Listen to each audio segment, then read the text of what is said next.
आज मैं बात करने वाला हूँ आपसे बच्चों के बारे में, है ना। बच्चों को जो प्रॉब्लम हो जाती है, मैं जन्मजात प्रॉब्लम की बात कर रहा हूँ। जैसे बच्चे जब जन्म लेते हैं ना, उस समय उनके मोशन के रास्ते में कुछ प्रॉब्लम्स आ जाती हैं। तो मैं आज उनके बारे में आपसे बात करूँगा कि उनमें डेवलपमेंट कभी नहीं हो पाता, इस तरह की चीज़ें होती हैं ना, मोशन का रास्ता कभी बन नहीं पाता। तो इस तरह की कई तरह की चीज़ें होती हैं। तो आज मैं उस बारे में आपको कुछ बताने वाला हूँ, ठीक है। तो मैं बताता हूँ आपको।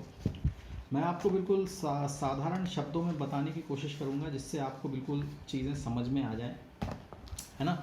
और बहुत कठिन नहीं बताऊँगा, क्योंकि एनोरेक्टल मालफॉर्मेशंस जो है थोड़ा सा टॉपिक टफ रहता है, लेकिन मैं उसको बहुत इजीली आपको करके बताऊँगा। अब देखो, ये मेरी बुक है, तो इससे तो मैं पढ़ता हूँ। तो आज मैंने सोचा कि इसी में आपको थोड़ा मैं आइडिया दे दूँ कि किस तरह से ये चीज़ें काम करती हैं। देखो, एनोरेक्टल मालफॉर्मेशंस के बारे में हम बात करेंगे। तो एनोरेक्टल मालफॉर्मेशंस बच्चों में कैसे होता है। जैसे बच्चा जब गर्भ में होता है, पेट में होता है, तो उसका डेवलपमेंट चलता रहता है। हाथ बनते हैं, पाँव बनते हैं, आँख बनता है, मुंह बनता है, नाक बनता है। इसी तरह मोशन का रास्ता भी बनता है, ठीक है। तो उसका एक डिफरेंट प्रोसेस होता है। मैं पूरे प्रोसेस के बारे में आपको नहीं बताऊंगा इसमें, क्योंकि बहुत लेंदी टॉपिक हो जाएगा और फिर वो समझ में नहीं आएगा, है ना। तो मैं आपको बहुत सामान्य शब्दों में अच्छे से मैं बता रहा हूँ। देखो, क्या है कि बच्चा जब डेवलप होता रहता है, तो उसमें एनोरेक्टल रीजन जो है, मोशन का रास्ता जो, वो भी बनता है। तो उसमें अगर उस समय कोई प्रॉब्लम आ जाए, वो ठीक से ना बन पाए, है ना, तो क्या हो, उसमें क्या क्या स्टेजेस आ सकती हैं, वो किन किन तरह से वो गड़बड़ हो सकता है ना। तो उसको क्या कहते हैं, एनोरेक्टल माल फॉर्मेशंस कहते हैं, है ना। माल फॉर्मेशंस मतलब कुछ गलत फॉर्म हो जाना, गलत तरीके से बन जाना, उसको माल फॉर्मेशंस बोलते हैं। और एनोरेक्टल माल फॉर्मेशंस मतलब एनोरेक्टल रीजन में माल फॉर्मेशंस हो जाना, गड़बड़ तरह से एनोरेक्टल रीजन को बन जाना, ठीक है। देखो इसमें क्या लिखा है, व्हाट आर एनोरेक्टल मालफॉर्मेशंस। तो क्या है, anorectal malformations are birth defects, ठीक है। बर्थ के समय कुछ डिफेक्ट्स आ जाए तो उसे एनोरेक्टल मालफॉर्मेशंस कहते हैं, in which the anus and the rectum, anus और रेक्टम, ठीक है। अब ये एनस रेक्टम किसे कहते हैं, ये उन्होंने वो बोला है, डोंट डेवलप प्रॉपरली। अगर वो प्रॉपरली बन ना पाए, डेवलप प्रॉपरली ना हो पाए, they occur in a estimated 1 into 4,000 newborns and can range from the mild to complex. देखो, अब ये बहुत रेयर होता है, लेकिन ध्यान देने वाली बात तो है, क्योंकि अगर ये इस तरह की प्रॉब्लम एक बार हो गई ना, तो बच्चे को बहुत दिक्कत होती है। तो अपने को ध्यान देने वाली बात है।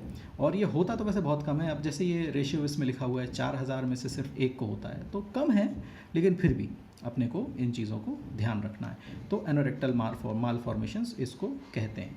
अब ये कितने तरह से हो सकता है, तो सेवरल डिफरेंट एबनॉर्मेलिटीज़ होती हैं, बहुत सारी डिफरेंट तरह की एबनॉर्मेलिटी होती हैं।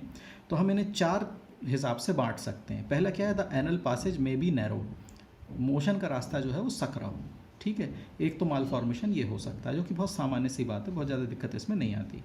अ मेम्ब्रेन में be present over the anal opening, तो मोशन के रास्ते की जो ओपनिंग है वो क्लोज हो, उसके ऊपर स्किन हो, मतलब बाहर से देखने में लगे कि मोशन का रास्ता है ही नहीं, लेकिन अंदर मोशन का रास्ता रहता है, उसके ऊपर एक स्किन आ जाती है, तो फिर उस स्किन को खोलना पड़ता है। तो ये तो दूसरा है। The rectum may not connect to the anus imperforated anus, मतलब रेक्टम किसे कहते हैं, जहाँ मोशन इकट्ठा होता है, और एनस वो जगह है जहाँ से मोशन निकलता है। तो रेक्टम और एनस आपस में कनेक्ट ना हो, ऐसी सिचुएशन, ठीक है, तो इन परफोरेटेड एनस कहलाती है, जब वो आपस में अंदर कनेक्ट ना हो। एनोरेक्टल रीजन, मैंने पुराने वीडियोस आप देखोगे तो उसमें मैंने बताया हुआ है एनोरेक्टल जंक्शन, एनाटॉमी वगैरह मैंने थोड़ी समझाई हुई, तो उसमें आपको देखोगे तो मालूम चलेगा। वैसे एनोरेक्टल जंक्शन होता है जहाँ रेक्टम और एनस आके मिलते हैं, एनोरेक्टल जंक्शन होता है। वो जंक्शन यदि ना बना हो तो इन परफोरेटेड एनस उसको कहते हैं।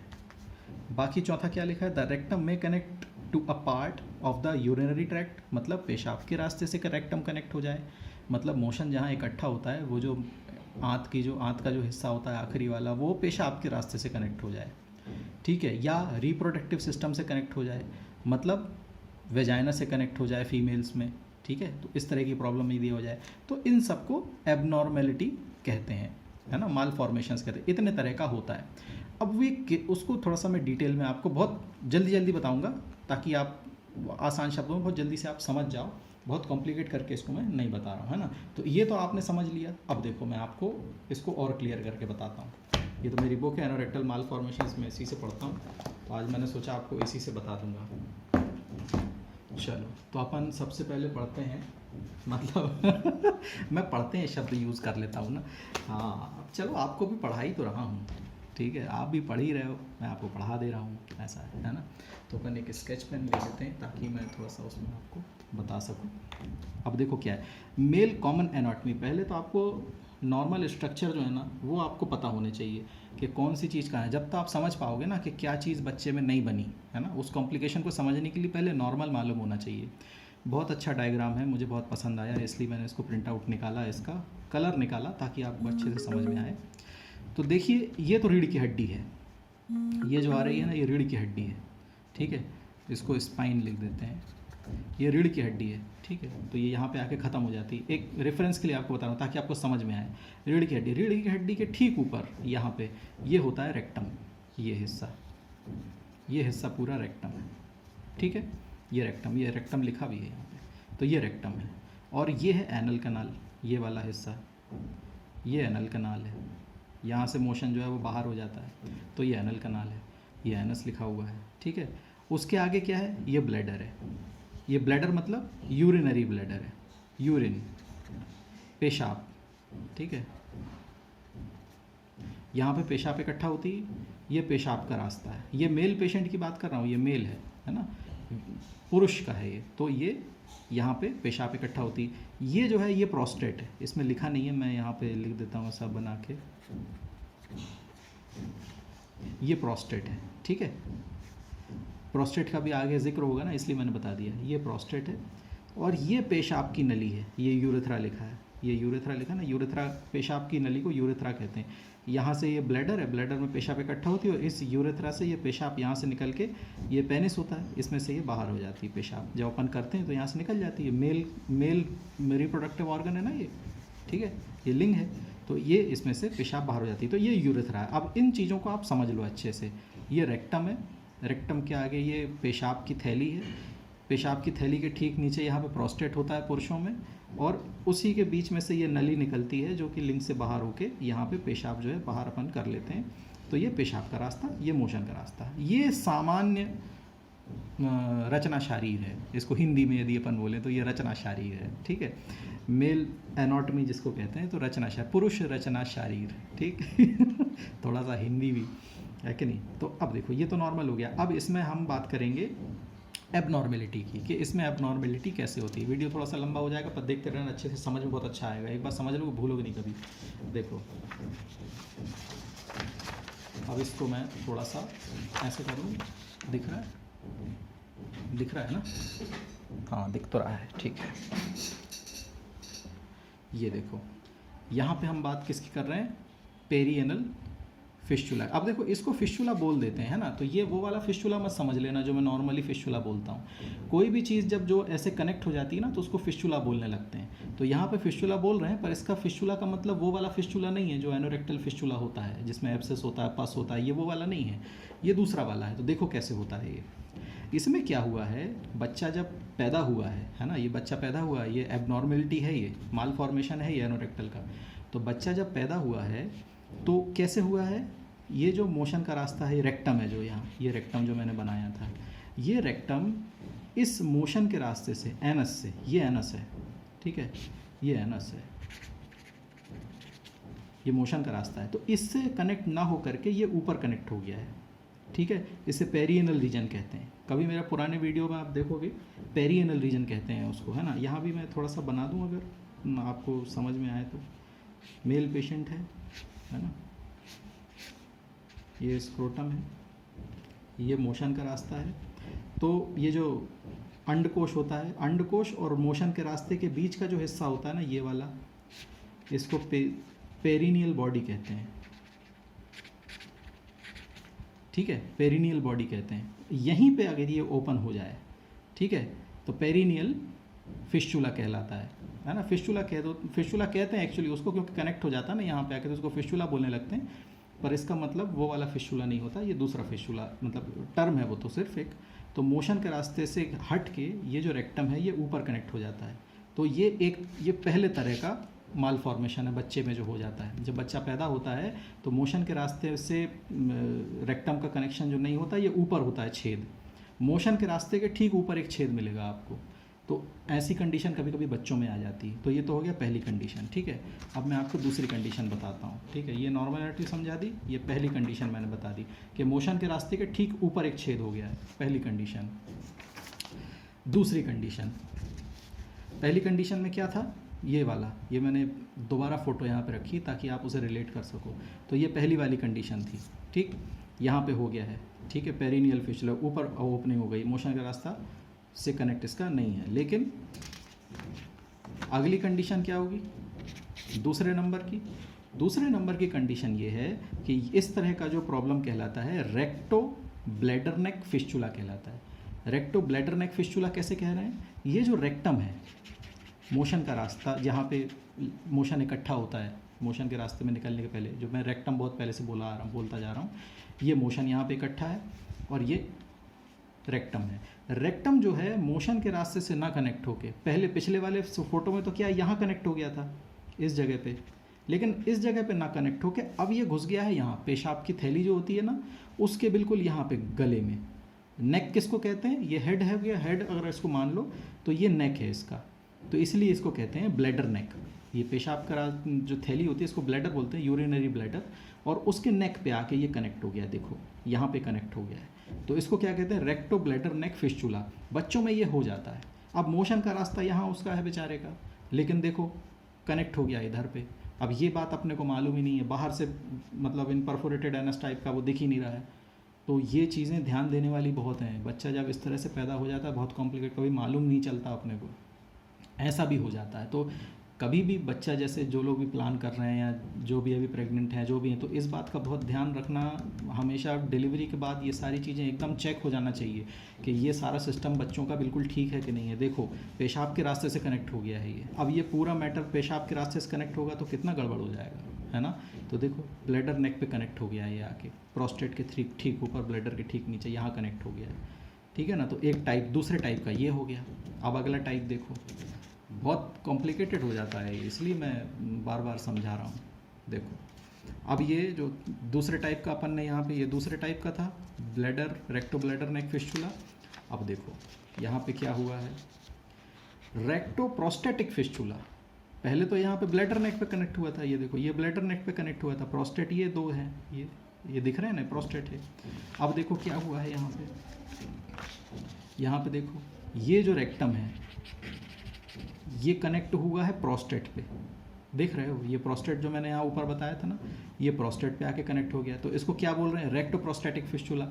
रेक्टम का जो ओपनिंग है वो प्रोस्टेट में आके कनेक्ट हो गई है। ये भी एक प्रॉब्लम है। इस तरह की भी कंडीशन बच्चों में कभी बन जाती है, और ये सब न्यू बॉर्न बेबी हैं, ये बिल्कुल अभी पैदा हुए हैं उनमें है ये। तो ये चीज़ें देखना बहुत ज़रूरी हैं। ये सर्जरी होता है इनका, बड़ा मुश्किल है, सब बनाना पड़ता है दोबारा से, है ना। तो ये ध्यान देना बहुत ज़रूरी है। तीसरे टाइप का हो गया ये रेक्टो प्रोस्टेटिक फिस्टुला, ये प्रोस्टेट से जाके जुड़ गया है। कितना कॉम्प्लिकेट, ये बच्चों के साथ बड़ी दिक्कत हो जाती है। जरा जरा से बच्चे अभी पैदा हुए हैं, बताओ। ये मेल बच्चों की बात कर रहा हूँ मैं, बेबी बॉयज़ की, ठीक है। अभी लड़कियों की बात भी करूँगा, लड़कियों में भी बताऊँगा, फीमेल में भी बहुत दिक्कत होती है। रेक्टो प्रोस्टेटिक फिस्टुला अपन ने देख लिया। चौथा वाला देखो कौन सा बता रहा है। चौथे में रेक्टो यूरेथ्रल फिस्टुला, मतलब रेक्टम जो है ये जहाँ मोशन इकट्ठा हो रहा है, ये यूरेथ्रा में, ये जो यूरेथ्रा किसको मैंने बताया था शुरू में, आपने एनाटॉमी मैंने जो शुरू में बताई थी उसमें यूरेथ्रा बोला था ना। ब्लैडर में से जो नली पेशाब को लेकर यहाँ पे निकलती है उसको यूरेथ्रा बोलते हैं। तो इसका जो रेक्टम का जो कनेक्शन है ना, ये यूरेथ्रा में आके यहाँ पे हो जाता है। ये पहले ब्लैडर नेक में था, फिर प्रोस्टेट में था, अब देखो यहाँ पे आ गया, है ना, इसी पे नली में ही आके जुड़ गया। तो जब नली में जुड़ जाता है तो रेक्टो यूरेथ्रल फिस्टुला बोलते हैं, ठीक है। और जब ये प्रोस्टेट में जुड़ जाता है तो रेक्टो प्रोस्टेटिक फिस्टुला बोलते हैं, ऐसा है। और नेक में जुड़ जाता है तो रेक्टो ब्लैडर नेक फिस्टुला बोल देते हैं, ऐसा है, ठीक है। तो ये चौथे टाइप का फिस्टुला देखो यहाँ पे बन गया है। अब ये कॉम्प्लेक्स, अब मोशन का रास्ता देखो कहाँ पे है, यहाँ पे है मोशन का रास्ता, और ये पूरी तरह बंद है, ये बंद है, इसमें भी बंद है। पुराने जितने फिस्टुला मैंने जो बताया उन सब में बंद था, मोशन के रास्ते से कनेक्ट ही नहीं है। देखो कनेक्शन ही नहीं है मोशन के रास्ते से। कहाँ कहाँ कनेक्ट है, देखो पेशाब के रास्ते से कनेक्ट है, कहाँ कहाँ कनेक्ट है, बताओ। ये कॉम्प्लिकेशंस आते हैं। तो बच्चों में ये देखना बहुत ज़्यादा ज़रूरी है। इस तरह के चीज़ें कभी कभी गड़बड़ हो जाती है, तो हमेशा देखते रहना। तो ये तो बेबी बॉय का हो गया। अब देखो मैं लड़कियों बच्चियों का बताता हूँ। बेबी गर्ल जो होते हैं, बेबी गर्ल जो पैदा होते हैं, उनका देखो फीमेल कॉमन एनाटॉमी, ठीक है। फीमेल कॉमन एनाटॉमी में अपन क्या देखें, ये तो कॉमन है, रीढ़ की हड्डी तो सब में होती है, स्पाइन तो सब में होती है, ये तो मेल फीमेल दोनों में होती है। रेक्टम भी मेल फीमेल में दोनों में होता है, रेक्टम भी बढ़िया सेम है। चेंज क्या आता है, यूट्रस और वेजाइना। ये देखो ये यूट्रस है, ये वेजाइना है। सर्विक्स, यूरेथ्रल वेजाइना और लिबियम, ये चीज़ें यहाँ पे एक्स्ट्रा हो जाती हैं फीमेल्स में, ठीक है। और ब्लैडर तो ब्लैडर ही है, यूरिनरी ब्लैडर यहाँ पे ही है, यूरेथ्रा भी यहीं पे है, ठीक है। यहाँ से गायब क्या है, यहाँ से प्रोस्टेट गायब है और पेनिस गायब है, ठीक है ना, वो तो है। फीमेल में तो ये सब चीज़ें नहीं रहेंगी। तो ये 3 चीज़ यहाँ पे तुमको मिलेंगी। देखो ये यूट्रस, वेजाइना, ब्लैडर, यूरेथ्रा, और उसके बाद यहाँ पे ये एनस, ये रेक्टम। आप समझ लो, ये तो कॉमन, ये सामान्य एनाटॉमी हो गई। अब देखो इसमें कॉम्प्लिकेशन कैसे आते हैं। देखो रेक्टोपेरिनियल फिस्टुला, ये कॉमन है क्योंकि पेरिनियम तो सभी में होता है, मेल में भी होता है, फीमेल में भी होता है। पेरिनियल बॉडी थोड़ी सी छोटी होती है फीमेल में, मेल में थोड़ी बड़ी होती है, लेकिन होती तो है। तो यहाँ पे हो गया जैसा मेल में हुआ था उस समय, ठीक वैसा ही हो गया बीच में यहाँ पे। तो ये तो कॉमन है, ये तो मेल फीमेल पे दोनों में एक सा होता है, ठीक है। तो रेक्टोपेरिनियल फिस्टुला हो गया, ठीक। ये वेजाइना ओपनिंग है ना, बस समझ लें अच्छे से, ये वेजाइनल ओपनिंग है, वेजाइना की ओपनिंग होती है। उसके ऊपर ये यूरेथ्रा की ओपनिंग है, पेशाब की नली है, फिर भी ये वेजाइना है, यानी बच्चेदानी की जो ओपनिंग होती है ये वो है। और ठीक उसके नीचे ये रेक्टम आके जुड़ जाता है। मोशन का रास्ता, जो जहाँ मोशन इकट्ठा होता है ना, वो पाइप आके यहाँ जुड़ जाता है। उसको जुड़ना चाहिए था, यहाँ जुड़ गया, यहाँ गलत जगह जुड़ गया, तो ये हो गया। तो ये रेक्टोपेरिनियल फिस्टुला हो गया, पेरिनियम में खुल गया आके, पेरिनियल बॉडी में। तो इसलिए पेरिनियल फिस्टुला इसको बोलते हैं। फिस्टुला का मतलब उस फिस्टुला से मत लेना, ये अलग फिस्टुला है, ठीक है, इसको अलग अलग बोलते हैं। अब देखो रेक्टोपेरिनियल फिस्टुला अपन ने देखा। अब देखो अब मैं कौन सा फिस्टुला बता रहा हूँ। ये तो बताया ही था, पेरिनियल बॉडी में आके खुल गया, ये गलत जगह खुल गया, यहाँ पे नहीं खुला, यहाँ पे खुल गया, ठीक है। ये वेजाइनल ओपनिंग है, यूट्रस है, ब्लैडर है, यूरेथ्रा है, ये सब मैंने बताया हुआ है। अब देखो कॉम्प्लिकेशन कहाँ आते हैं। रेक्टोवेस्टिबुलर फिस्टुला, रेक्टोवेस्टिबुलर फिस्टुला में क्या हुआ है, अब देखो पेरिनियल बॉडी को छोड़ के, देखो ये रेक्टम है ना, ये रेक्टम है, ये एनल कनाल है, ये एनस है, ठीक है। ये है बच्चेदानी का रास्ता। मैं बहुत सामान्य शब्दों में समझा रहा हूँ समझाने के लिए। बच्चेदानी का रास्ता वेजाइना है, वेजाइनल ओपनिंग है। देखो वेजाइनल ओपनिंग में ही घुस गया ये आके, जो रेक्टम जो है ना, ये देखो वेजाइनल ओपनिंग, और दोनों की वॉल को शेयर कर लिया है, मतलब ये वॉल कॉमन हो गई है वेजाइना की और इसकी रेक्टम की। तो ये भी एक कॉम्प्लिकेशन है, ये दूसरे तरह का है फीमेल में कॉम्प्लिकेशन। एक तो पेरिनियल फिस्टुला हो गया, वो तो मेल फीमेल दोनों में कॉमन था। रेक्टोवेस्टिबुलर फिस्टुला जो है दूसरे तरह का फिस्टुला, ये फीमेल में होता है, क्योंकि वेजाइना तो आपको फीमेल में मिलेगी ना, इसलिए जब रेक्टम फीमेल वेजाइना में आके कनेक्ट हो जाता है तो रेक्टोवेस्टिबुलर फिस्टुला कहलाने लगता है। और मोशन का रास्ता देखो बना बनाया किनारे रखा, लेकिन ऐसा हो गया। ये सब बच्चा बनने के दौरान होता है और ये इत्तेफाक से होता। अब ये इसमें ये नहीं कह सकते कि क्यों हुआ, ऐसा करो तो नहीं होगा, ये आप नहीं कह सकते, ये बाई चांस ऐसा हो जाता है, तो वो एक चीज़ अलग है। लेकिन इसका अपने को बच्चा होने के बाद बहुत ध्यान रखना है। बच्चे में ये सारी चीज़ें माँ को चेक कर लेनी है, पिताजी को, किसी को भी चेक कर लेनी है, डॉक्टर तो खैर करते ही हैं। अब आप भी देखते रहो सब कुछ प्रॉपर चल रहा है कि नहीं, ठीक है। तो ये फीमेल्स में दूसरे तरह का फिस्टुला, पहला पेरिनियल फिस्टुला अपन ने देख लिया फीमेल्स में, दूसरा रेक्टोवेस्टिबुलर फिस्टुला देख लिया अपन ने फीमेल्स में। अब देखो तीसरे तरह का फिस्टुला, ठीक है। ये तो दूसरे तरह का था रेक्टोवेस्टिबुलर फिस्टुला, जो अभी अपन ने उसमें देखा है, फोटो मैंने दोबारा रेफरेंस के लिए इसमें डाल दी है। तो यहाँ पे ये वेजाइना के रास्ते से कनेक्ट हो गया था, अपन ने देखा, मोशन का रास्ता क्लियर था। अब देखो क्लोएका, ये वाला जो तीसरे तरह का जो टाइप होता है ना, इसमें देखो क्या कॉम्प्लिकेशन हुआ, देखने लायक। अब आप देखो इसमें क्या हुआ है, जो रेक्टम है ना, इतने सारे आपने देख लिया ना वीडियो, तो अब तो ये आपको समझ में आ गया होगा। इतना सारा जो ये रेक्टम जो है ना, मोशन का रास्ता, यहाँ मोशन इकट्ठा होता है, रेक्टम बोल रहे हैं जिसको। रेक्टम कनेक्ट हो गया है ब्लैडर में, ठीक है, ब्लैडर सॉरी यूरेथ्रा में। देखो ये यूरेथ्रा है, ये ब्लैडर है, ये यूरेथ्रा आ रही है। फीमेल की बात कर रहा हूँ, फीमेल है, यूरेथ्रा आ रही है। ये देखो ये सर्विक्स है, यूट्रस, ठीक है, ये यूट्रस लिखा हुआ, लिख तो दिया है, यूट्रस लिखा हुआ। यूट्रस वेजाइना देखो कहाँ जा रही है, वेजाइना भी ब्लैडर में आके कनेक्ट हो गई है, ये उसमें यूरेथ्रा में आके कनेक्ट हो गई है। मतलब जो यूरिनरी ब्लैडर से जो यूरेथ्रा आके पेशाब निकाल रही है, उसमें वेजाइना भी आके, बच्चेदानी का रास्ता भी उसी में अंदर जुड़ गया है, मोशन का रास्ता भी जहाँ से लेटरिन इकट्ठा होती है, जिसमें मोशन इकट्ठा होता है रेक्टम है, उसका रास्ता भी यहीं पे आके जुड़ गया। बताइए, इसका कुछ खुला ही नहीं है। वेजाइना का रास्ता भी नहीं बना हुआ है, यूरिन का रास्ता बना है और यूरिन के रास्ते में ही अंदर सारी चीज़ें कनेक्ट हो गई हैं। ये कितना बड़ा कॉम्प्लिकेशन है देखो। अब ये पूरा सुधारना पड़ेगा, एक एक को निकाल के इसको यहाँ लगाना पड़ेगा, इसको यहाँ बनाना पड़ेगा, इसको अलग निकालना पड़ेगा। कई बार जो है कोलोस्टमी वगैरह वो अलग चीज़ है, मगर ये सब इसको बहुत मैनेज करना पड़ता है। तो मेरा इस वीडियो को बनाने का उद्देश्य यही था कि आपको ये सारी चीज़ें मैं बता सकूं कि कितने तरह के फिस्टुला जो हैं ये अपने को हो जाते हैं बच्चों को, है ना। ये चीज़ें अपने को समझना बहुत ज़्यादा ज़रूरी है। कितने तरह का अपन ने देखा, मेल में रेक्टोपेरिनियल फिस्टुला, ये तो फीमेल में भी होता है, ठीक है, ये तो कॉमन ही है, फीमेल में भी यही होता है। रेक्टो यूरेथ्रल बल्बर फिस्टुला, मतलब यूरेथ्रा में पेशाब की नली से जुड़ जाए यदि, तो रेक्टो यूरेथ्रल बल्बर फिस्टुला हो जाता है। मतलब रेक्टम जो है वो पेशाब की नली से जुड़ जाए, ठीक है, दूसरे टाइप का हो गया। तीसरा क्या है, रेक्टो यूरेथ्रल प्रोस्टेटिक फिस्टुला, मतलब जो रेक्टम है, जो मोशन के रास्ते की जो थैली है, वो जाके प्रोस्टेट में जुड़ जाए, ठीक है। प्रोस्टेट लिखा ही हुआ है लेकिन फिर भी मैं भी लिख देता हूँ। प्रोस्टेट से जाके जो प्रोस्टेट का मैंने फोटो आपको जो दिखाई थी, प्रोस्टेट में जाके जुड़ गई थी, तो वो वाला कंडीशन। चौथी कंडीशन क्या है, recto bladder neck fistula. Bladder neck fistula मैंने बताया था, जहाँ पेशाब का रास्ता, पेशाब जहाँ इकट्ठा होती है ब्लैडर, उसके जस्ट नीचे का हिस्सा जो उसका गला कहलाता है, ब्लैडर नेक फिस्टुला, वहाँ कनेक्ट हो जाए तो रेक्टो ब्लैडर नेक फिस्टुला, ठीक है। इनपरफोरेटेड एनस विदाउट फिस्टुला, मतलब इनपरफोरेटेड एनस मतलब उसका एनस जो है परफोरेटेड नहीं, उसके सामने स्किन है, तो इनपरफोरेटेड एनस है ना।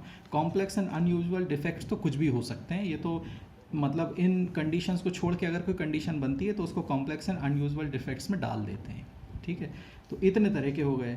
फीमेल्स में, बच्चों में, बच्चियों में क्या होता है, रेक्टोपेरिनियल फिस्टुला, जो यहाँ मैंने कॉमन बता दिया था, तो वो होता है। रेक्टो वेस्टिबुलर फिस्टुला, मतलब जो बच्चेदानी का रास्ता जो होता है वहाँ पे आके रेक्टम आपके यदि जुड़ जाए तो रेक्टो वेस्टिबुलर फिस्टुला कहलाता है। और एक जो इसमें लिखा नहीं है, जो अपन ने अभी देखा, कोएकल फिस्टुला, मतलब कि उसमें रेक्टम जो है वो दोनों, रेक्टम और जो बच्चेदानी का रास्ता है, जो वेजाइना है, वो दोनों ही आपके यूरेथ्रा में आके जुड़ जाएं, जो पेशाब की नली है उसमें आके जुड़ जाएं।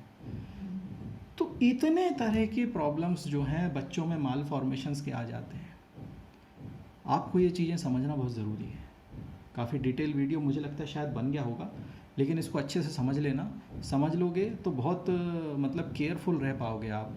जब अभी कई महिलाएं प्रेग्नेंट भी होंगी, डिलीवरी किसी की होने वाली होगी, या बच्चे अभी घर में होंगे भी, तो ये सारी चीज़ें भाई आप बहुत ध्यान से रखना। कई बार गाँव में लोगों को मालूम नहीं रहता ना, तो कई बार बहुत दिक्कत आती। शहरों में तो ऐसी प्रॉब्लम नहीं आती है, थोड़ा सा मतलब नॉलेज में आ जाता है, लेकिन गांव में बहुत दिक्कत होती है। एजुकेशन नहीं होती है, उतना ध्यान नहीं देते हैं ना बच्चों पे, तो बहुत समस्या आती है, बहुत ज़्यादा। इसलिए उस चीज़ का बहुत ध्यान रखना। और इस चीज़ से बचाव का कोई उपाय नहीं है, ये इत्तेफाक से होता है, बाई चांस होता है, किसी को हो गया तो हो गया वाली बात है। तो इसमें बचने का कोई ऐसी बात नहीं कि कुछ ऐसा करेंगे कि ये ना हो, कुछ ऐसा करें तो ये ना, ऐसा नहीं है। वो होना होगा तो होता है, ठीक है। तो इसलिए बचाव का कुछ नहीं है, बस बाई चांस है, बाई लक है। तो और होता बहुत कम लोगों को है, 4000 में से एक को हो रहा है, तो बहुत रेयर चांस है। लेकिन अगर हो भी सकता है तो अपने बच्चों का आप ध्यान रखिए। बाकी इसमें सर्जरीज़ होती हैं, इसमें मेडिसिन का कोई रोल नहीं है। सर्जरी होगी, जो भी रास्ते आपस में जुड़े हैं उनको सेपरेट किया जाता है और अपनी अपनी जगह पे जोड़ा जाता है।